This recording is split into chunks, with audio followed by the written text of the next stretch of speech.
Say,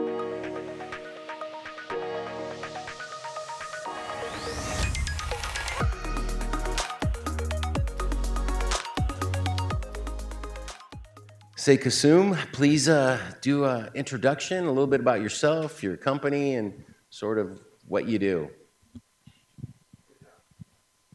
And please, everybody, talk into the mic directly because you're being recorded. So if you don't have a mic, let me know. I'll get you one. Should be at the side seat. Thank you so much, Jerry. I have a PowerPoint presentation about my company. So if Amber, if you can please put that up. It's a short presentation. It should take about 7 to 8 minutes. Can we condense that a little bit because we're short on time? Absolutely. Okay, so thank I'll you. go really fast. Yeah, thanks. Yep. While Amber is putting that up, okay, there it is. Okay, so we are a family-owned, minority, woman-owned business, and our company name is Combustion Associates, Inc. Next slide, please. So who is CAI? We go by that acronym because we have a long name. We were established over 30 years ago in 1989 in Riverside County, Inland Empire. We're headquartered in Corona, and we have two major divisions, power and process. Over our history of energy, we have over 120 megawatts of installed power generation systems worldwide. I'll talk about a few of them during this presentation. And we've completed projects in 30-plus countries. So we're export-centric. Next slide, please, Amber. Our core capabilities are engineering, manufacturing, integration, testing, installation, project management, and operations and maintenance. Because when you buy a power plant, it's there with you for the next 30 years, and so operations and maintenance is a very big component of that. And we do customized power generation systems. Next slide, please. Next slide. So we wouldn't have been in business for 30-plus years if it wasn't for our partners, and some of them are highlighted here. Over the years, we do have licensing agreements with Siemens Energy, Baker Hughes. We're a channel partner to Baker Hughes, which prior to it being Baker Hughes, it was GE Oil and Gas. MAN Energy Solutions. MAN is part of the Volkswagen Group, and they are based in Germany. And Honeywell, which is right here in Arizona. Before COVID, we also had energy partners. I really want to do a shout out to Edison. We were part of their small business mentorship program. This was something that they had out of their office where they would come in and train small businesses to look for those projects in the utilities and energy space. We're also part of the SoCal Gas Strategic Partnership Program because we used to have, or we still do in our portfolio, a 1 megawatt power generation system, which is power in a box. LMOP is Landfill Methanes to Partnership Program, where we take the methane, we utilize it for our power generation, and we provide electricity. So waste to energy. And then we're also part of the DOE Combined Heat and Power Partnership, which I'll talk about a little bit if we have time. Amber? Some of the features of our products is 24/7 power. We are not backup. We are not there for emergency power. When you start our units, they run 24/7. Power in a box. They're containerized, modular, plug-and-play type of systems. Small footprint. Why is that important? Because when you're on an offshore platform, space is everything. So we do offshore and onshore. Fuel flexibility. More and more customers are looking for how do we utilize waste gas? How do we utilize natural gas liquids and other waste streams and make that into power rather than just venting it into the atmosphere? So that's the one good thing about our systems is they're fuel flexible. And then, as I mentioned, we do combined cycle, combined heat and power projects all over the world. Next slide. Our units look like that. They are 20-foot or 40-foot container, and we've designed them just because of that, is how do we make them shipping friendly? Because again, we're export centric, and we look at how do we export made in California product overseas, and power in a box suits us. We go all the way from 1 megawatt to 16 megawatts, and some of the units here, I'm so happy to announce that they're hydrogen ready. Hydrogen is that clean fuel, and more we're finding that having the gas turbines that can be powered with hydrogen is our competitive advantage in the market. And one of the reasons why we have these 3 units is they're hydrogen ready. Next slide. I'll skip this one. Next slide, please. Emissions. We want to talk about emissions because anytime everybody thinks of power plants, they're thinking of all that, fumes that are being spewed out into the atmosphere. Well, I'm really glad to say here that NOx, which is nitrogen oxides, and carbon dioxides, you can see, are in the low ppm. So 9 parts per million of nitrogen oxide, and carbon 15, but obviously running it on hydrogen, those numbers are going to be 0. So more on that to follow. Maintenance. So when you're looking at power generation systems, as I said earlier, there's a capital cost and then there's an operation cost. And when you have a power in a box for 20 plus years, you always want to look at the operation cycle. And what this slide shows is that our units can go for over 4 years without a major overhaul, which is a huge benefit to the customer because they're not looking at OpEx. They're looking at CapEx first. We have to educate them on operational cost. 3 slides that talk a little bit about the projects we've done. This particular one is for a citrus producing facility in Belize, Central America. They were buying their power from Mexico. They came to us, they said, we need on-site power, what can you do for us? So we provided them with our power generation systems coupled to a heat recovery steam generator, so they were able to produce steam at the same amount of fuel that was going in to produce the power, and to be able to do that orange juice processing at their facility. This is a recent project. It's by the US Department of Defense, and it is at the Yokota Air Base in Japan. Our company was chosen as the systems integrator to provide the power, the heat recovery steam generation, and then also a central control room. And 10 megawatts is a huge power plant. The US government was looking for reliability, resiliency, and redundancy, and we were able to provide them with that.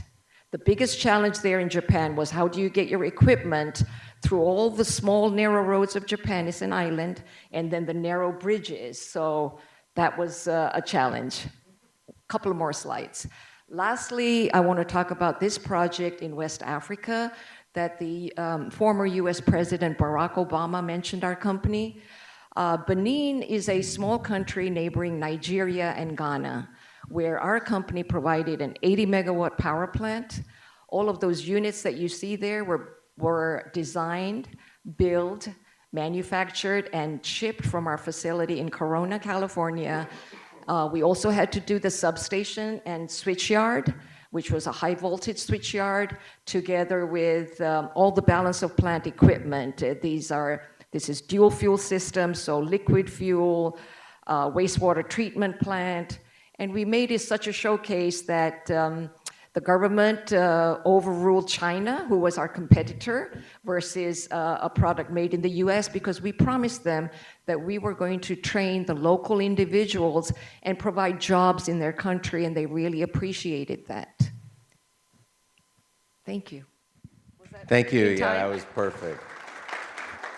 Don't worry, you'll have opportunity on the Q&A on this one. So please speak into the mic since we're being recorded. So Garth, this is your opportunity, a little bit about yourself, the company, and your technology. Fantastic. I have a presentation, if you can bring it up. Thank you. Well, my name is Garth Schultz. I'm president and founder of Power Panel, our parent company, RG Resource Technologies. I have a great partner in southern Florida by the name of Robert Canarins, and he and I have collaborated on bringing renewable technologies together. And I want to thank Jerry Silva and REG for inviting us here today to present and show our innovations and technologies. First slide, please. So the challenge before us in terms of first technology I'll talk about is a PVT collector. So photovoltaic and thermal technology combined in one footprint. Not an unknown want out in the solar industry where people think of, I want thermal energy and I want PV energy. And there had been a trail of products that have been tried out there, but not to too much success because of mainly the amount of thermal energy captured. So we took a ground-up approach on to develop a superior collector that can capture 80% of the sun's energy. Some of it in electricity and the bulk of it in thermal energy, but both put together and used in the building footprint. And the novel thing, now that it's come up on decarbonization, is that product, if you think about it, is a 2x decarbonization potential behind it. An example we'll go through here is a typical office building in a high humidity area. We have an opportunity in NASA and Bahamas, and it has the need for constant dehumidification. So someone's thinking, well, what does something that generates solar thermal have to do with dehumidification? Well, when these systems operate, you have a chiller that takes the air and turns it very cold, dropping the moisture out of it. And then at the same point, you have to bring back that temperature so it's comfortable for us to sit in. So there's a perfect opportunity on what is a crowded rooftop for us to put our technology, and by looking at the numbers of it, you can produce and satisfy a whole building's HVAC considerations. Other things on the PVT side that we developed along the way were a thermal storage tank, so that's novel, all plastics and foams. If you look at one of our 350-gallon tanks, it looks like a 55 kilowatt-hour storage battery just out of water. Usage within the facility for domestic hot water, then pool heating, and then, of course, process heating, by which you're given so many hours today, capture that energy, store it, meter it out. So that's the kind of the PVT product. Next slide. Along the way of us innovating throughout the years is that the top left-hand corner, we built a big azimuth tracker. And someone can think of that as a turntable that looks at the sun through the azimuth angle. We built a few of those, and then in commissioning those, you kind of get up on the top of it and you go, there's something odd happening in terms of wind amplification at the top.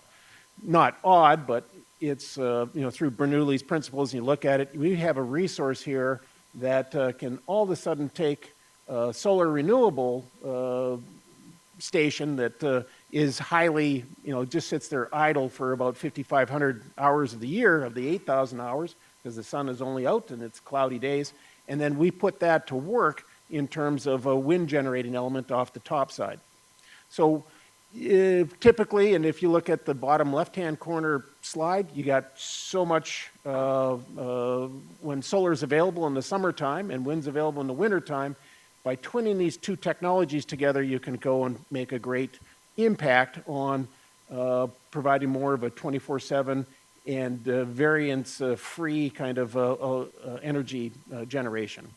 So that's product 2. Product 3, I'm a farmer by extraction out of Saskatchewan, and then now I'm located in Michigan, but along the way, trying to feed the family, and you buy a bag of lettuce at Costco, and 2 days later it's turning brown, and you think, there's got to be a way that I can avoid having that happen. So we've developed out the technology for a common known thing called aquaponics, but using our thermal storage tank technologies, we built it into a complete product by which you grow veggies and fish in the bottom, and then veggies out the top side. We've commercialized this. We sell it as a STEM or STEAM product into schools, and it's been qualified by many master growers out there.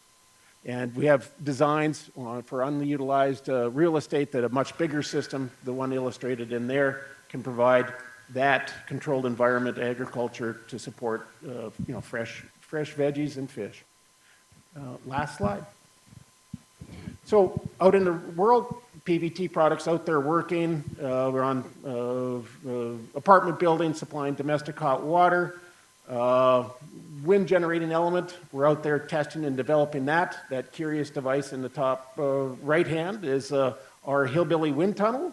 In order to qualify, we actually push a trailer into the wind, and that gives us the capability with sensors on it for developing and doing scale model testing of our bigger systems. Then on the bottom right, of course, that's kids from our 4-H club harvesting out fish and veggies out of one of our systems. So I thank for the opportunity to be here, and I'll turn it over to the next speaker. Thank you, Garth. So with that, we have GridStore. We have Matt Gillen. Great. Well, good morning. And I also have a couple of slides I'm hoping to share. But my name is Matt Gilliland. I'm the head of project development with GridStore. And we are a national lithium-ion battery energy storage development, construction, owner, and operating company. So GridStore, our mission is to decarbonize the electric grid and improve grid reliability by building power plant scale battery energy storage systems all over California and the country. And so I'm here and excited to talk to you today about those. And maybe to start, I could address what is energy storage. These are 2 to 20 acre large properties with pre-manufactured battery energy storage containers built by companies like Samsung, Tesla, LG, others, household names. And they're filled with hundreds and thousands of lithium-ion battery cells, just like the ones in our cell phones and in our electric vehicles. And these can be plugged into the grid onto the power lines that we drive around and see every day to charge during the day when power generated by all of those solar farms we heard about in the high desert is cheap and abundant, and deliver it back to the electric grid at night when we're all going home, turning on our appliances, and no longer able to use solar energy. And so if you could go to the next slide, please. This is really an exciting time in our industry. The state of California has recognized the need for energy storage to facilitate our transition to a fossil fuel-free electric grid, and has pushed utilities like Edison and PG&E to procure over 10 gigawatts of energy storage systems by 2030. And the state has found that to be 100% carbon-free by 2045, we will need over 30 gigawatts of battery energy storage systems in our state by then. So this is a picture of our first project that we're building. It's up in the city of Goleta. Those are Tesla Megapack battery energy storage units. And you can see the apartments in the background. There's a brewery next door and a hotel and a coffee shop. And these are really compatible land uses that I've been developing for several years now here in Southern California. Next slide, please. So GridStore has over 500 megawatts of energy storage projects in development in Southern California, and the majority of those are planned for San Bernardino County over the next 4 years. I'm currently working on a project in Upland and have another one in Rancho Cucamonga, and I expect that any city in San Bernardino County with a substation, which is just about everyone, will likely see a company or a project coming through your doors over the next few years as this movement continues. And just to give you a sense of the scale, that is enough to power 400,000 homes with clean energy every day. And I think one thing that when I got into this industry, I did not know is that electricity is not stored, right? If you're not running your water, it's sitting in a reservoir or in a tank somewhere. In the past, we were storing electricity in the form of fuel. So the state would call the utility and say, hey, turn down your plant because demand is lower, so burn less gas, burn less coal. And as we began building solar farms and wind farms, you can't really turn the sun down. And maybe you can tell a solar plant to shut down, which is what we're having to do sometimes now because we have too much solar energy during the day. But it's difficult to say produce more.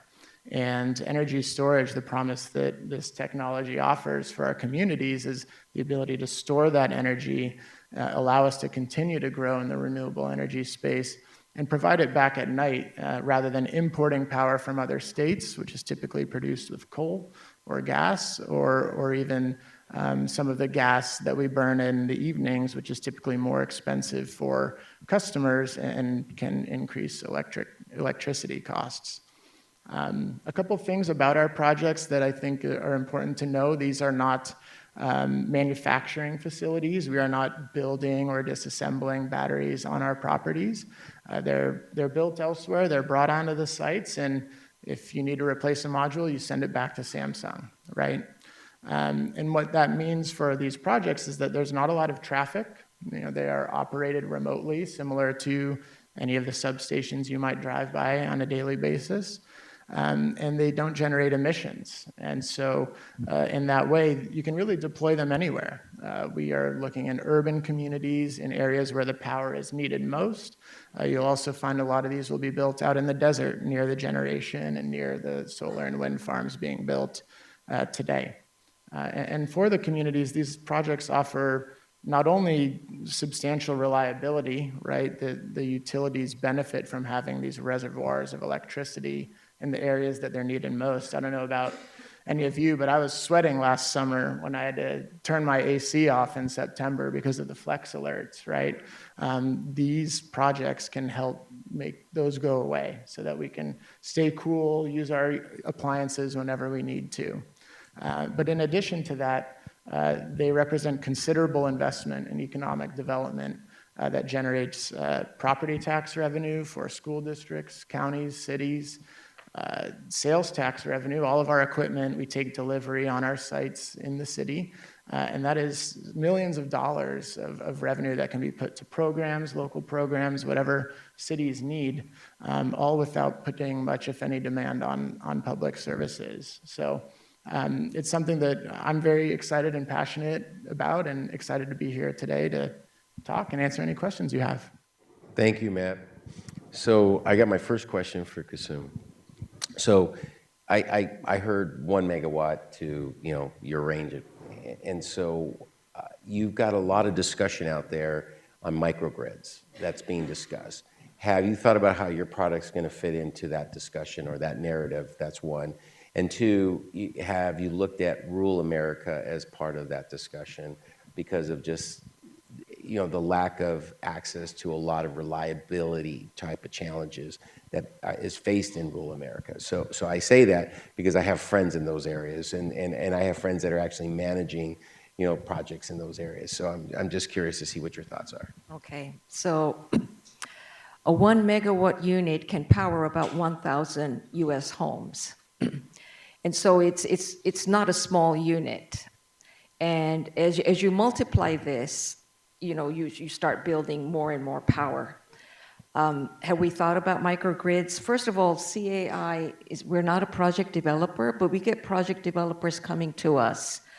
And so currently we are working with an entity from Hawaii that is looking at microgrids and how to put our systems into that place so that they can provide power, heating, cooling, because you can get tri-generation out of our systems. The exhaust, just like the exhaust of your car, can be utilized and captured into a waste heat boiler that can produce high-quality saturated steam, and then that steam can be utilized for a cooling tower, a chiller, or for steam for heating, for example, if it was food processing or paper mills. So to answer your question, yes, there are projects in our pipeline, such as microgrids and data centers. Jerry, data centers is huge. I'm well aware of that. I mean, in so many areas. Amazon, Google, all of them. So exactly. So they are looking for that reliability, redundancy, and it's a mandate. So what CAI can do there is partner with these project developers for the data centers, and again, working very strategically with them. And I would add one more, data mining is the other one Yes. that they've been looking at. So, Yes, yes. so thank you for that. That's good to know because, and for people that don't know what microgrids are, in a summary, it's a way of being more self-contained, off the grid, basically technology that allows, whether it's a small community of homes or whether it's a small commercial buildings. I've seen that isolated. In fact, people may not know this, but Victoria Gardens is somewhat isolated from the Edison system because I was involved in that particular part of when I was working the system. So I'm well aware of that. So with that, Garth, you have a very interesting technology, and I just want to give you a sense of the audience so you can share how your technology applies. You have San Manuel here, which represents Native Americans. You have people from apartment buildings that are in the audience. You have people from the cities and the communities that you've heard today. Share with you how those your product really fits in any one of those three areas. And why it's so important, and especially talk about how your product's been dispatched to the Ukraine, because we actually have somebody here from World and Trade, here from Indonesia, which is Mario, and I think Mario's somewhere. So, so please elaborate on some of your technology. All right. Thank you, Jerry. Well, as a solar generating product, the ability, one, its adaptability to an off-grid environment is great. One, if you think of any thermal storage system, the traditional flat plate glaze collectors with that, it's essentially an off-grid component unto itself because it's heating water, storing it in a vessel, which we do. So our thermal storage gives that capability in great effect, to one, for domestic hot water as a base for process heating, if you want to upgrade it with a heat pump. And two, the electricity we gather out of that same footprint that you can store, with batteries and then dispatch as needed. So for the native or the tribal communities, if they're classifying themselves as off-grid, we can certainly cover that component of them for that solar component of it. The solar plus wind device we can take into that same tribal environment if they're off-grid and place that and help them take that variability out of, well, should I do wind, should I do solar? How about a device that can do both of them and deliver a reliable energy stream that's more predictable throughout the year. In terms of taking our product, we've compacted it into a mini generator that can go into back of a pickup truck and get dispatched so that on site, as long as you got some water, and we upgrade the water because we have a water filtration system on it, onto our Gen 2.0 product. And as Jerry mentioned, we've dispatched a couple of those to the Ukraine that are out servicing forward medical clinics.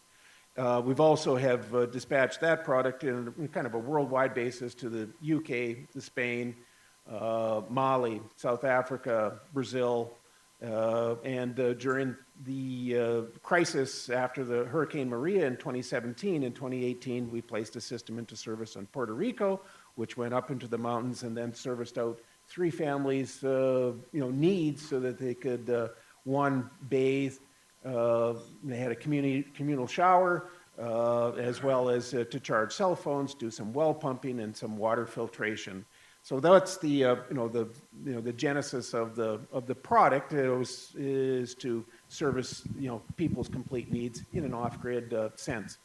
On apartment buildings, yes, that high thermal usage and the number of people that are gathered in those facilities, that makes perfect sense for our product. We can help offset some of the electrical needs in the facility, but primarily take a look at the bathing needs of an apartment building during the day. And if you can remind me, what was your third tick point on usage, Jerry? No, it was the emergence, the cities. So cities where it's been dispatched on the emergency side from what you've shared in the past. You want to elaborate a little bit on that?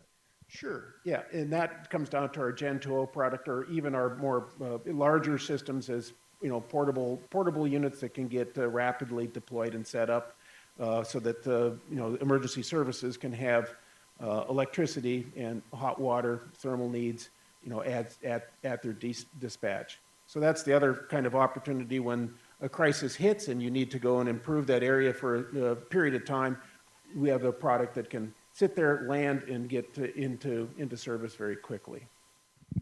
So thank you, Garth. So Matt, as I go to you for the question, I have to tell you, I didn't learn about battery storage until I got invited. I had to go to an EEI conference, and it was 2015, where I think Elon Musk was there and General Petraeus, and they were talking about how they were using different technologies based on what they experienced down in the field. And Elon Musk was talking about basically, it was back then our chairman, who happened to be president of EEI, basically Elon Musk told the chairman, well, you guys should be building infrastructure, not me. It was kind of an interesting conversation back in the day. And that's when I first learned about battery storage, to be quite frank with you. And now it's being more and more adopted in terms of large scale because of just the amount of solar we have here in Southern California. So I'd like you to elaborate sort of what you've seen change that narrative in the last 2 years, because I think of COVID and the amount of solar, you're seeing all these major projects come online. I think Edison had 3 last year, if I'm not mistaken, and they have 4 scheduled for this year, just in the area I know. What are the challenges you're seeing with battery storage, or if anything, no challenges, you might just be seeing the adoption and just keeping pace. Please share sort of these projects that you're experiencing in San Bernardino and kind of where they're located. Sure. It really has taken off in the last few years. And I was working in the solar industry before that, and folks were talking about it, but the policy wasn't really in place to make it financeable. But what we saw, at least in California in 2020, were blackouts. And a lot of those blackouts were caused by extreme weather. It was hot in the fall and low solar production. And grid operators are beginning to grapple with how do we keep the lights on and ensure reliability while also reducing emissions and accommodating renewable energy. And those blackouts, I mean, that affects the economy. People lose their lives. It's a big deal. Electricity is not a luxury, right? It's a public resource. It's a commodity that we all rely upon. And that, I think, was one of the big catalyst moments in California that really caught Sacramento's attention and led to some of the really significant policies we see today that are attracting so much investment to the state. And then more recently, the Inflation Reduction Act that the panel earlier this morning was talking about unlocked incredible federal incentives for energy storage with 10 years of reliable tax credits available to companies and that build and bring energy storage all over the country. And so that is another way in which these projects here in San Bernardino are unlocking federal funds and bringing that investment to the local community, because those are federal dollars that are available and can be put to work for these projects if you develop them and bring them here. So I think those two things were among the biggest drivers of all the growth we're seeing now in California. And so I'd add to that, and only because I think it's important to recognize how battery technology can be applied. I had the opportunity to work on an 80-acre avocado farm, and they were in the process of installing the solar, but their biggest issue was how do we work around the power shutoff component of it. So they ended up putting in battery as a way of offsetting, because in the event that they would experience an automatic shutoff because of just either the winds or the elements of whatever that was causing that, they used the battery to actually feed their pumps in case they got shut off. That was one mechanism they used, and then that's what we designed as part of that system. So just to give you an idea, that's other ways that technology can be utilized that we utilize the battery for. Yeah, and I think we're seeing it with each panelist up here at the moment that electricity is so essential. We need a way to deploy it nimbly and in a distributed manner so that our system is resilient. I lived in Northern California for a bit, and we had public safety power shutoffs, right? And so we're starting to see that centralized power generation that is all located in one location, sends power all over the state, is vulnerable. And to the 21st century system needs to be resilient and reliable, and there's a room for a whole range of technologies to get there. So thank you. So I'm going to open it up to questions. We've got about time for about 15 minutes worth of questions. So before we go to our next panel, who do we have? Okay, we got to get you a microphone.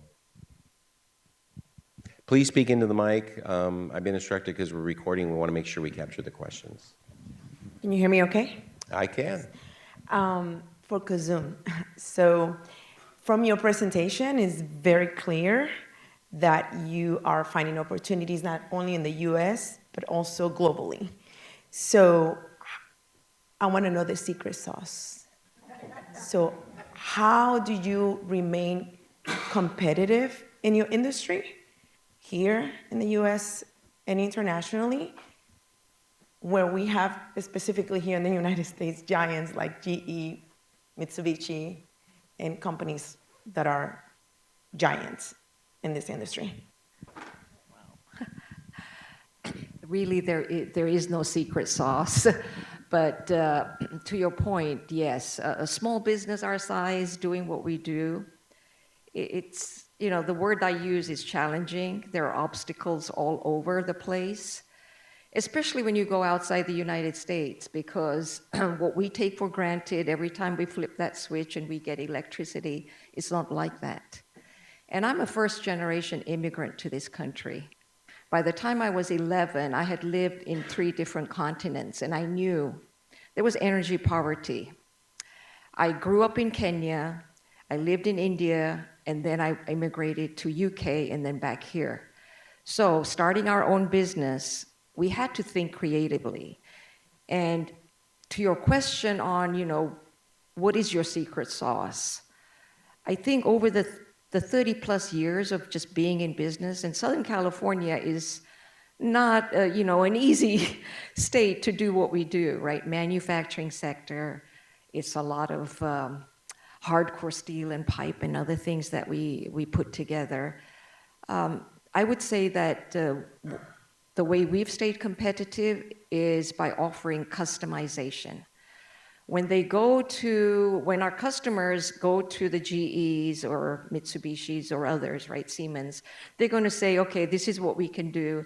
When they come to us, they're really talking to the decision makers, number one, because I'll get on that phone call with them and understand what are the needs, what are the issues, and two, what is the engineering that we can provide at the beginning? For example, fuel. We'll ask for their fuel spec because fuel specs vary from, region to region. Again, our natural gas pipelines are here. Around the globe, they're not there. And so looking at that fuel spec, looking at their load demand, and analyzing that and saying, this kind of a unit will fit your need, and here's the reasons why, we're able to offer them a couple of different options. So I would say definitely our free engineering. Number 2 is nobody gets up early in the morning one day and says, I want a power plant. They just don't do it that, right? So it's a lot of feasibility, understanding what's out there, and then the need. So I always say that we have to be a consultative sales channel. Consultative means you have to listen to your customer, understand what the specs are, understand what their constraints are, and one of the biggest constraints is financing. Can we bring financing? Well, over the years, we've been able to go to the US Department of Commerce, go to Exium Import Bank, and other networks that we have. The US government is just really there for small businesses. And so when we bring the partners in, and maybe the big guys are not doing that, but we do that. We invite them to our facility. Majority of the people outside have this beautiful vision of California. And they want to come here. They want to go to Los Angeles and Newport Beach and Disneyland. And we say, come visit our facilities, stay the weekend, and we'll take you to these facilities. But what they enjoy most is the relationship. And, everything is done with that. So I think our competitive edge over the years is diversity, listening to outsiders coming in and what their needs are, and each one of them is just very unique. And then finding ways of making it work. We always say, we'll find a way. We'll find a way for you.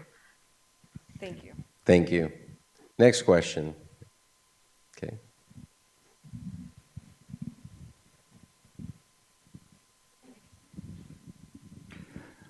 Thank you, Matt. This is specifically for you.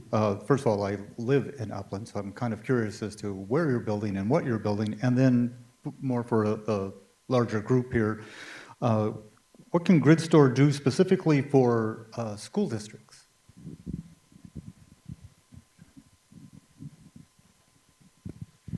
Well, thank you for the question. We are developing a 120 megawatt system in the city of Upland over by the 210 freeway on the west side of town.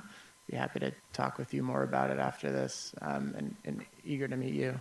And really, it's an exciting opportunity to find an important place electrically on the grid to bring reliability, not just to the city of Upland, but to the entire region.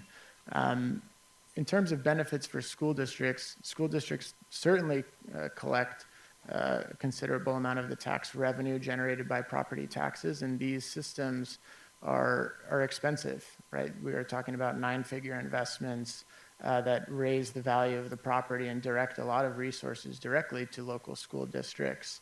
But I think the opportunity is broader too for the benefit there. An opportunity for students to engage with clean, green technology and understand where the power comes from that keeps their lights on and cools their schools, to get out for a site visit, to learn about the technology. I think we were hearing about some other initiatives earlier this morning to train the next generation of leaders. I think projects like these in our communities allow us to get more connected with where our power comes from and how we can make sure that it's produced sustainably. And we have an opportunity to do field trips, come into schools and collaborate and help students learn about the technology and how, if they're interested, also to get careers in the industry. Thank you. Next question. Okay, Enid. And Matt, I think that's near the airport, the municipal airport that we have in Upland. Isn't it near Benson, if I'm not mistaken? Okay. So all of you have technologies that would help meet this need that we're going to have for power for these high-power charging stations all across the interstate highways of the U.S. So can you describe a little how you think your product would fit into the issues that we talked about earlier of having charging stations in rural area with no access to power, or power that'll take 5 years to get there? If I can go first. We got like 5 minutes, Okay. so we can all keep. Okay. Enid, a couple of things that we're doing is, again, having different size systems can meet this requirement in the rural area. I mean, San Bernardino is growing. We just heard that San Bernardino Airport is the 4th largest in the US. That is huge. What Mike Burrows and his team at San Bernardino Airport is doing is phenomenal. So how can we get this power? For us, it would be providing these 24/7 power units that you just saw up on the screen. But secondly, we're currently working with a partner that is doing a project with the US Department of Energy, and it is concentrated solar. So it's the first one, it's first article, and we're doing it right here in Corona, where we're building a tower. The tower is going to have mirrors. The mirrors are going to be run with AI technology so that they harness the best rays of the sun, and then that's going to create steam. Steam can be utilized directly for power, or they're going to take this steam and they're going to do battery storage, energy storage. So I'll leave it at that and pass it That's similar to the technology that I worked on over in Nevada State Line. It was just on a much larger scale. Okay. That was an Israeli project, by the way. So, Garth? So for kind of a distributed grid idea, the wind plus solar device that I showed, if that was planted in, let's say, assets that are falling out of service, such as oil wells in Bakersfield, et cetera, they're always serviced by electricity to keep the pump jacks, et cetera, going. You know, well-maintained lines into there, but as the oil wells go away, you can plant onto those, not have to really add much into the grid in order to take that electricity back into there. So that's an idea. You got 3 million oil wells in North America that are at some point are going to, you know, well serviced on the electrical side, but at some point, you know, they go out of service because they've run out of oil. But great assets on there where you can plant mini generators in order to, you know, utilize those assets. I just highlight that oftentimes charging stations are limited by the infrastructure available to them. Certainly times of day when it's difficult to get power to remote areas due to congestion on the system. Batteries located in rural areas or in the desert can help relieve those constraints and facilitate further deployment of charging stations. We also have the opportunity to put charging stations on or near our sites when we work with cities and talk to them. Our Goleta project will have a couple charge point stations installed in the parking lot next door as part of it. And so there are ways to facilitate further investment, public investment with private investment as well. Well, thank you, Matt. That concludes today's presentation for Innovation Sustainability. Let's please give them a warm welcome. Thank you again. Okay. I do want to make just one final comment because you definitely have some great technology in terms of the generating electricity. So please share with us and keep us abreast of what you do. Garth, in everything that you're doing, I know you're looking at expansion. So anybody looking for a demonstration project, come see Garth because he would love to set up something with what he's doing, especially in his technology in his space. And Matt, battery storage is just growing, and I could see it growing phenomenally because of just the amount of solar we generate, not only in this region, but the high desert and in other areas as well, and in the low desert as well. So with that, one more round of applause. And so thank you.